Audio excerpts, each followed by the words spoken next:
السلام عليكم ورحمة الله تعالى وبركاته. الحمد لله رب العالمين. الصلاة والسلام على أشرف المخلوقين وعلى آله وصحبه أجمعين. أما بعد. ലോകത്തിലെ തന്നെ ആദ്യത്തെ ഭരണഘടനയാണ് മദീന ചാർട്ടർ. മനുഷ്യ ചരിത്രത്തിൽ രേഖപ്പെടുത്തപ്പെട്ട സമഗ്ര ലിഖിത ഭരണഘടന എന്നതുകൂടി സവിശേഷത കൂടി മദീന ചാർട്ടറിലുണ്ട്. പ്രമുഖ ആംഗലേയ പണ്ഡിതനായ ബെർണാഡ് മെനിസ് തന്റെ അഭിപ്രായം പറയുന്നത്, മദീന ചാർട്ടർ ഒരു രാഷ്ട്ര രൂപരേഖ എന്നതിലുപരി അന്യമതസ്ഥരെയും സമുദായങ്ങളെയും സംസ്കാരങ്ങളെയും പ്രതീകങ്ങളെയും ഉൾക്കൊള്ളിച്ചുകൊണ്ടുള്ള ഒരു സമഗ്ര ഉഭയകക്ഷി രേഖ എന്നതാണ്.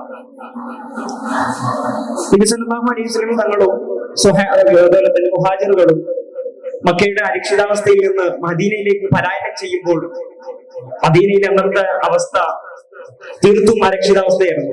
എല്ലാ തരത്തിലുള്ള ശൂന്യതകളും അവിടെ തളം കെട്ടി നിന്നിരുന്നു, പ്രത്യേകിച്ചും രാഷ്ട്രീയ ശൂന്യത. അന്നത്തെ മദീനയിലെ പോപ്പുലേഷൻ നാം പരിശോധിക്കുമ്പോൾ 10,000-ലധികം മനുഷ്യർ വസിച്ചിരുന്നു എന്നതാണ് നമുക്ക് മനസ്സിലാക്കാൻ സാധിക്കുന്നത്.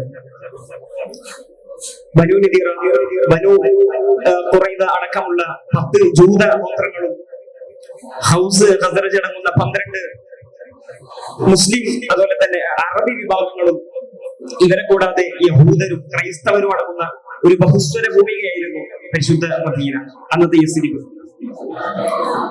ഇവർ പരസ്പരം പോരാട്ടത്തിന്റെയും അതുപോലെ തന്നെ സംഘടനകളുടെയും കാലമായിരുന്നു പ്രവാചകരുടെ ആഗമന കാലം വരെ.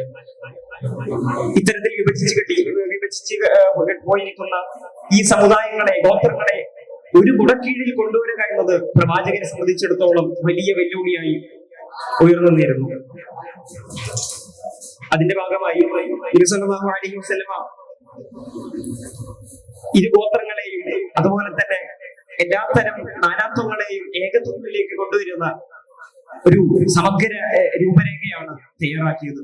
അതിലെ 1 മുതൽ 33 വരെയുള്ള ഖണ്ഡികകൾ ഇത്തരം സമുദായങ്ങൾക്ക് ഇടയിൽ ഉണ്ടാകേണ്ട സഹവർത്തിത്വവും സാമുദായിക ഐക്യബോധവും അതുപോലെ തന്നെ സ്നേഹത്തിന്റെയും വിളംബരങ്ങളായിരുന്നു മദീന ചാർട്ടറിൽ നിഴലിച്ചു നിന്നിരുന്നത്.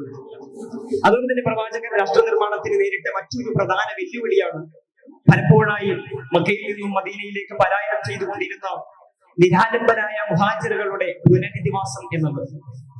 ഇവിടെ അഥവാ കൂട്ടുത്തരവാദിത്വം എന്ന ഒരു തത്വം മുന്നിൽ വെച്ച് മദീന നിവാസികളെ കൂടി അവരെ പുനരധിവാസ പ്രവർത്തനങ്ങൾക്ക് ഭാഗവത്താക്കുന്ന രീതിയിലായിരുന്നു പ്രവാചകരുടെ നേതൃത്വ ഇടപെടലുകൾ അവിടെ സാധ്യമാക്കിയത്. അതിന്റെ വലിയൊരു തെളിവാണ് സഅദ് ബിൻ റബീഅ റളിയല്ലാഹു അൻഹുവിന്റെ ഒരു ചരിത്ര ശകലം നാം പരിശോധിക്കുമ്പോൾ വ്യക്തമാകുന്നത്. തന്റെ മുഹാജിറായ കൂട്ടുകാരൻ അബ്ദുറഹ്മാൻ ബിൻ ഔഫിനോട് സഅദ് ബിൻ റബീഅ ചോദിക്കുന്നുണ്ട്, സഅദേ, എനിക്ക് 2 ഭാര്യമാരാണ്, അതിൽ നിനക്ക് ഇഷ്ടപ്പെട്ടവളെ നിയമം അനുവദിക്കുകയാണെങ്കിൽ നീ അവളെ വിവാഹം കഴിച്ചോളൂ. എത്രത്തോളം സഹവർത്തിത്വത്തിന്റെയും സാഹോദര്യത്തിന്റെയും വാക്കുകളാണ് സഅദ് ബിൻ റബീഅ റളിയല്ലാഹു അൻഹു എന്ന അൻസ്വാരിയിൽ നിന്ന് നമുക്ക് കാണാൻ സാധിക്കുന്നത്. ഈ ഒരു സഹവർത്തിന്റെയും സാമൂഹ്യ ബോധത്തിന്റെയും ഭാഗമായല്ലേ അവർക്ക് അൻസാറുകൾ അഥവാ സഹായികൾ എന്ന പേര് പോലും ലഭിച്ചത്. മദീന ചാർട്ടർ നാം പരിശോധിക്കുമ്പോൾ 27 മുതൽ 42 വരെയുള്ള ശകലങ്ങൾ മുഹാജിറുകൾക്ക് ചെയ്യേണ്ട ഉത്തരവാദിത്വങ്ങൾ ആയിരുന്നു. അതിൽ അൻസ്വാറുകൾ മുഹാജിറുകൾക്ക് ചെയ്യേണ്ട ഉത്തരവാദിത്വങ്ങളും ബാധ്യതകളുമായിരുന്നു അതിലുണ്ടായിരുന്നത്.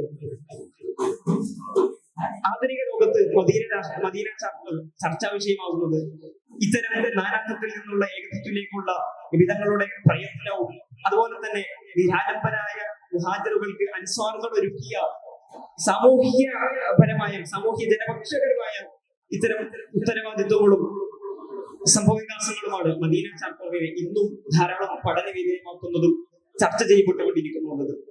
ഇത്രയും പറഞ്ഞുകൊണ്ട് ഞാൻ എന്റെ വാക്കുകൾ നിർത്തുന്നു. അസ്സലാമു അലൈക്കും വറഹ്മത്തുള്ളാഹി വബറകാതുഹു.